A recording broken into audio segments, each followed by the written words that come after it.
பாடசாலைகளில் நிலவும் ஆசிரியர் பற்றாக்குறையை நிவர்த்தி செய்யும் வகையில் கணிதம், விஞ்ஞானம், ஆங்கிலம் ஆகிய பாடங்களை போதிக்கக்கூடிய 1134 பட்டதாரிகளுக்கு ஆசிரியர் நியமனம் வழங்கப்பட உள்ளதாக கிழக்கு மாகாண கல்வி அமைச்சர் எஸ் தண்டாயுதபாணி தெரிவித்துள்ளார். ஏறாவூர் கலைமகள் மகா வித்தியாலயத்தின் விஞ்ஞான தொழில்நுட்ப ஆய்வுக்கூடம் நேற்று திங்கட்கிழமை திறந்து வைக்கப்பட்டது. குறித்த நிகழ்வில் மட்டக்களப்பு நாடாளுமன்ற உறுப்பினர் எஸ் யோகேஸ்வரன், மட்டக்களப்பு வலய கல்வி பணிப்பாளர் கோ பாஸ்கரன், பாடசாலை பிரதி அதிபர் என் ராஜதுரை உட்பட பாடசாலை அதிபர்கள், ஆசிரியர்கள், மாணவர்கள், பாடசாலை அபிவிருத்தி சங்கத்தினர், பழைய மாணவர்கள் உள்ளிட்ட பலரும் கலந்து கொண்டனர். குறித்த நிகழ்வில் கலந்து கொண்டு கருத்து தெரிவிக்கையிலேயே கிழக்கு மாகாண கல்வி அமைச்சர் இவ்வாறு குறிப்பிட்டார். அங்கு தொடர்ந்து கருத்து தெரிவித்த அமைச்சர், கஷ்டப்பிரதேச பாடசாலைகளுக்கு நிறைய தேவைகள், பிரச்சனைகள் இருக்கிறது. ஆகவே இவற்றை எல்லாவற்றையும் ஒரே தடவையிலே தீர்த்து வைப்பது என்பது ஒரு மிக ஒரு சவாலான ஒரு முடியாத காரியம். ஆகவே எங்களுக்கு கிடைக்கக்கூடிய கல்வி அமைச்சிலிருந்து, மத்திய கல்வி அமைச்சிலிருந்து கிடைக்கக்கூடிய இந்த மூலதன செலவினங்களை வைத்துக்கொண்டு சில முன்னுரிமைப்படுத்த வேண்டிய தேவைகள் அதிகமாக உள்ள பாடசாலைகளை தெரிவு செய்து அந்த பாடசாலைகளுக்கான கட்டட வசதிகளை நாங்கள் அளித்து கொண்டிருக்கிறோம்.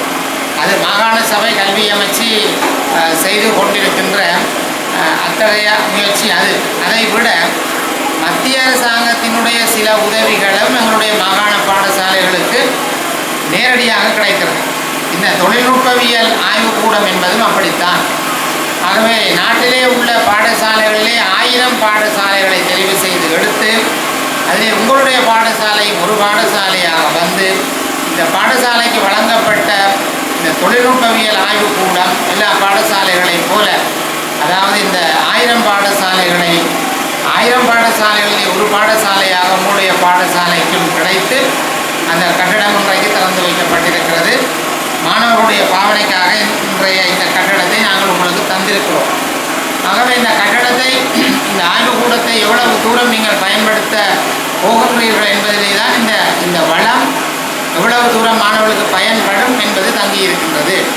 ஏனெனில் நீங்களும் தேவைகளை, பாடசாலை அதிபர்கள், அது ஆசிரியர் தேவை அல்லது பௌதிக வள தேவைகளை கேட்கும் பொழுது எங்களுக்கும் அதை செய்து கொடுக்க வேண்டும் என்று நாங்கள் நினைக்கின்றோம். ஆனால் எல்லா தேவைகளையும் நிறைவேற்ற முடியாத அளவுக்கு எங்களுக்கு சில நிதி ஒழுங்குகள் சம்பந்தமாகவும் சில பற்றாக்குறைகள் நிலவுகிறது. ஆயினும் நாங்கள் ஏதோ ஒரு முன்னுரிமை ஒழுங்கின்படி பாடசாலைகளுக்கு எங்களால் முடிந்த சில விஷயங்களை நாங்கள் செய்து கொண்டிருக்கின்றோம். அந்த பாடசாலையில் இருக்கக்கூடிய வளங்களை ஒரு உச்ச அளவிலே பாவித்து பிள்ளைகளுக்கு அந்த பயன்பாடுகளை எடுத்துக் கொடுக்க வேண்டும். சில வளங்கள் இல்லாமல் இருந்தாலும் ஏதாவது சில ஒழுங்குகளிலே ஏனைய ஆசிரியர்கள், ஏனைய பாடசாலைகளோடு தொடர்பு கொண்டு தற்காலிகமாக சில விஷயங்களை அவர் செய்து கொள்ள வேண்டும். ஆனால் நிரந்தரமான சில ஒழுங்குகள் உங்களுக்கு வந்து சேரும். அது பற்றாக்குறை உள்ள பாடசாலைகளுக்கு தேவையான ஆசிரியர்கள் சில எதிர்வரும் மாதங்களிலே கிடைப்பார்கள்.